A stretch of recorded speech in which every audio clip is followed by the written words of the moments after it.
Активті мүшелері, урматтуу президиум, урматтуу Алмамбет Насырханович, мен өзімнің атыман чын жүректен мына бүгінгі улуу күнүңүздөр менен куттуктайм. Атамекен партиясынын күнү менен 88-жылдын 37-сине кайтып келдим. Ошондо Өмүрбек Чиркежевичтен чогуу иштеп жүрөбүз. 2 жыл маңдай тескей бир лабораторияда отурдук. Ошондо көп нерселерди айтчу убагында даже илимге кирип, мен анын илимий укуктуу жасап калганмын аз жерден.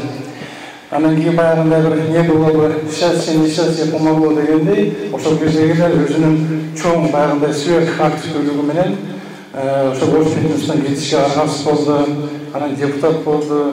Мен ошондо эмнени байкадым, мына бүгүнкү улуу майрамыңызда сиздердин лидер жөнүндө азыр мен да китеп жазып атам. Ошондон бир эпизод айтып коеюн. Ошондой эле өмүргө генератор болчу, идеяларды тынбай генерация кылып турчу.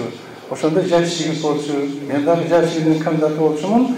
Мен илимдин ошо кандидатын защита кылып келген 2 жылдан кийин деле лаборант болуп иштеп аттым да, 80 рубль айлык алып. Эми ошол кезде деле мен канча баягындай мындай адилетсиздик чечимдер болот эле. Кээ бир өмүрүндө бир статья жазбаган бир азаматтар мугалим болуп алыштыр, креп болуп. Мен лаборант болуп иштеп жүргөм. Ошону айта албасам, ушу Өмүрбек мени уруша берчү күнү келе. Канеке, сиздин ордуңузда мен кандидат болгом, азыр мен проректор болмок. Анан бир күнү учёң советте мен кандидатурам каралып калды крепке. Каралып калганда ал өз кириш акысы жок болчу Өмүрбектин. Бир малда карасам залда отурат. Ал кезде билесиздер, тартип кандай катуу, учёң совет кандай өтөт. Анан кийин чыгып ушу сөздү айтканда, урматтуу Арап Анарбаевич, ал кездеги ректор, Петрошенко Шалкин билесиз, Ош Бизнестин ректору Арап Анарбаевич, эмне бизде кандидаттар көчөдө жатабы? Элестетип көрүңүздөр, бул эми 88-жыл болған окуя. Көчөдө жатабы, мына деди, мына карап жаткан, азыр да карабай турган турасың арчы кишини. Ошо жигитти. Деп бир сөздүн айтып айткан чыгып кетип калды. Чыгып кетип калганда мен тепкилешип, анан бирок баары крепке өткөрүшкөн да. Мына көрдүңүздөр, ошол кезде эле Өмүрбек өзүнүн боюн түзөп, оюн түздөп, ошол баягы акыйкатчылык үчүн күрөшө баштаган жигит болчу. Эми ошонусу жылдан жылга улам баягында эволюциялык жол менен Өмүрбекти бүгүнкү абалына, аброюна жеткирди да, заман.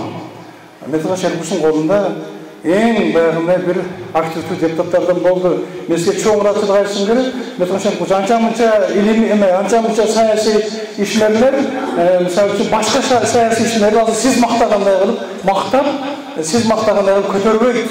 Сиздин ошол элемеңиз, сапатыңыз менен дайыма байкап жүрөм да. Болушу сиздин каныңызды канча ичкен Өмүрбек окшогон жаш депутат курал кезде деген парламентте. Это же было. Мен өткөндө сотум болуп, анан критический орунда турганымда бардым Өмүрбекке. Ошо мына республикалык ооруканада жаткан экен, барып балдар жардам беришип, талайбы жокпу, талайбы өзүнүн ордун берип убактысын. Анан кирип отуруп бир бөлө сүйлөшүк. Ошондо мага мынтип айтты, Канеке, мен бул жакка отуруп, ушундай абалга келишим дагы балким бир зарыл бир баягындай бир шарт окшойт. Шарт окшойт. Дайыма ушу улуу трибунадан айтпай, могу жерде дагы ушундай көрүшүм керек экен. Анан сен мени Нельсон Мандела деп айтыпсыз.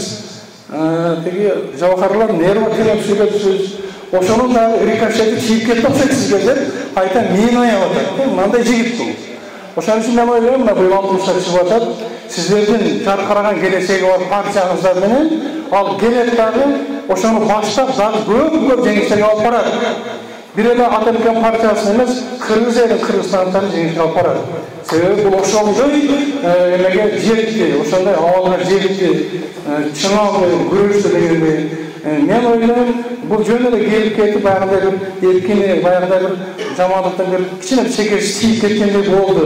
Кача эбегейсиз чоң адилетсиздик болду Өмүрбектин ишинде.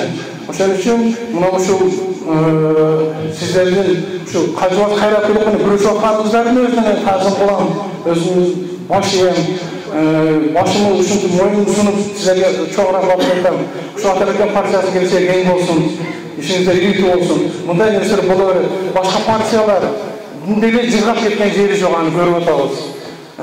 Балким кээ бир партиялар бийликти мыкчып отурган кээ бир партиялардын көрө турган дагы жаман күндөр балким менин келе жаткандай туюлуп атат мага. Себеби элдин алдында баардыгы ачуу беришет. Ошон үчүн келечегиңиздер эң болсун, жашасын Ата Мекен партиясы.